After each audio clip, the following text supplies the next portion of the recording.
इतिहास के पन्ने हमें बताते हैं कि आज से लगभग 800 साल पहले दिल्ली की गद्दी पर हिंदू सम्राट पृथ्वीराज चौहान की हुकूमत थी। एक ऐसे सम्राट की हुकूमत जिनका परचम संपूर्ण उत्तर भारत पर लहराता था। सम्राट पृथ्वीराज का जन्म ईस्वीसन 1166 को गुजरात के पाटन में हुआ था। उनके पिता सोमेश्वर चौहान अजमेर सहित उत्तर भारत की विशाल हुकूमत के मालिक थे। पिता की मृत्यु के बाद मात्र 11 साल की बाल अवस्था में चौहानों की सत्ता सम्राट पृथ्वीराज के हाथों में आई।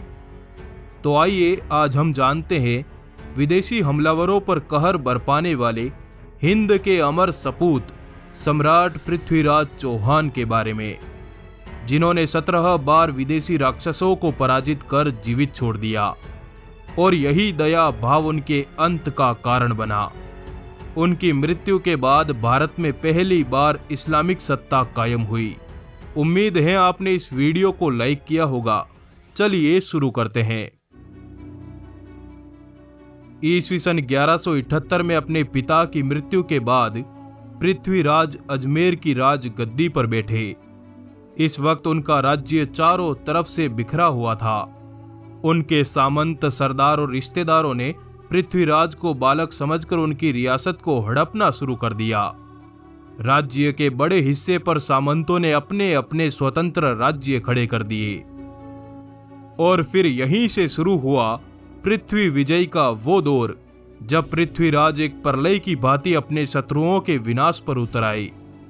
उन्होंने गुरुग्राम में अपने चाचा की संपूर्ण सेना को उखाड़ फेंका, पराजित सैनिकों के सर काटकर अजमेर किले पर लटका दिए। इस मृत्यु के खेल में पृथ्वीराज को अपने चाचा सहित कई सौ गद्दारों को मार डालना पड़ा और इस तरह उन्होंने चौहानी सत्ता पर अपनी मजबूत पकड़ बनाई। उन्होंने अपने विजयी रथ को यही नहीं रोका, बल्कि अपने पड़ोसी राज्यों पर ऐसा सतत अभियान चलाया कि कुछ ही वर्षों में चौहानों की हुकूमत का परचम राजस्थान, हरियाणा और पंजाब की धरती तक लहराने लगा। अपनी सत्ता को इस कदर मजबूत करने के बाद सम्राट ने उत्तर की सभी बड़ी बड़ी रियासतों के साथ वैवाहिक संबंध बनाने शुरू किए।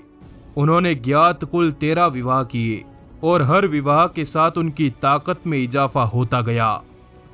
उत्तर भारत की हर रियासत को या तो किसी रिश्ते से या अपनी ताकत दिखाकर सम्राट ने बड़ी बड़ी ताकतों को अपने छत्र के नीचे लाकर एक कर दिया।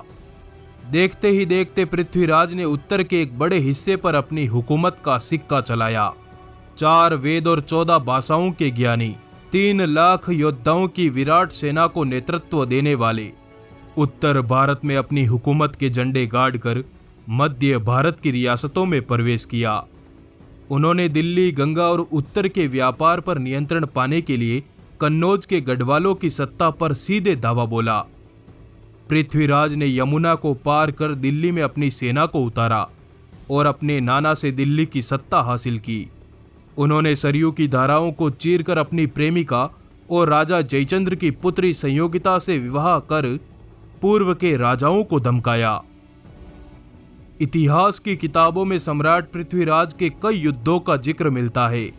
उन्होंने महोबा, गुरुग्राम, कन्नौज और गुजरात के भयानक युद्धों में अपनी विजय के नगाड़े बजाए। पर मुख्य रूप से एक आक्रमणकारी के साथ सम्राट के कुल 18 युद्ध हुए। 17 युद्धों में सम्राट विजयी हुए, पर 18वां युद्ध उनकी मृत्यु का कारण बना।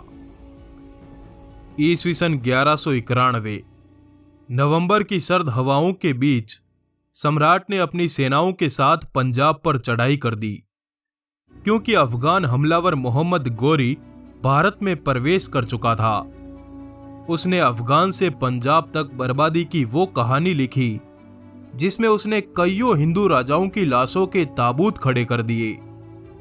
रियासतों को तबाह करते हुए गोरी अपने विशाल लश्कर के साथ आगे बढ़ता रहा और भटिंडा के किले तक जा पहुंचा। यही वो किला था जहां से पृथ्वीराज के राज्य की सीमा प्रारंभ होती थी। गोरी पृथ्वी के प्रकोप से परिचित था। इसके बावजूद अपने मद में चूर गोरी ने भटिंडा के किले पर आक्रमण कर दिया और उस पर कब्जा कर लिया, जिसके जवाब में 17 नवंबर सन 1191 को सम्राट अपनी 3 लाख की विराट सेना के साथ पंजाब की धरती पर उतरे और विदेशी सत्ताओं के खिलाफ युद्ध का बिगुल फूंक दिया। उन्होंने अपनी सेनाओं को 3 तरफ से गोरी के खिलाफ उतारा। पृथ्वीराज स्वयं अपने योद्धाओं के साथ दुश्मन से लोहा ले रहे थे। इस घमासान हमले में पृथ्वीराज ने गोरी की सेना को कसकर मार लगाई और गोरी स्वयं अधमरा होकर गिर पड़ा। चारों तरफ मौत का मंजर देख गोरी ने अपने लश्कर रोक दिए और पंजाब से उल्टे पांव भाग छूटा। तबर हिंद की घाटी में लड़े गए इस युद्ध को तराइन का पहला युद्ध कहा जाता है। इस युद्ध में सम्राट ने सर हिंद के किले तक के इलाके पर अधिकार कर लिया, परंतु अपनी हार के मात्र 1 साल बाद गोरी 1 लाख जंगी सवारों के साथ पुनः हिंदुस्तान की तरफ बढ़ने लगा। पृथ्वीराज ने पिछली हार की याद दिलाते हुए गोरी को हिंदुस्तान से वापस लौट जाने को कहा। इस पर चालबाज गोरी ने अपनी सेना को थोड़ा पीछे खींच लिया ताकि वो इस बार छल से पृथ्वी को मात दे सके। अपनी सेना लेकर लौटने की बजाय गोरी ने अंदर ही अंदर अपनी तैयारियां जारी रखी। गोरी मौके की तलाश में था और इधर पृथ्वीराज को लगा कि अब गोरी उनकी बात मान गया है, पर फिर भी सम्राट ने तराइन के मैदान में ही अपनी सेना का पड़ाव डाले रखा। एक दिन गोरी को खबर मिली कि हिंदू योद्धा सूर्योदय से पहले और सूर्यास्त के बाद युद्ध नहीं करते। अधर्मी गोरी को यह मौका मिलते ही सुबह अचानक गोरी ने पृथ्वीराज के पड़ाव पर धावा बोल दिया और भयंकर कत्लेआम मचा दिया। पूजा पाठ में मग्न हिंदवी योद्धाओं को अधर्मी तलवार ने रक्त रंजित कर दिया।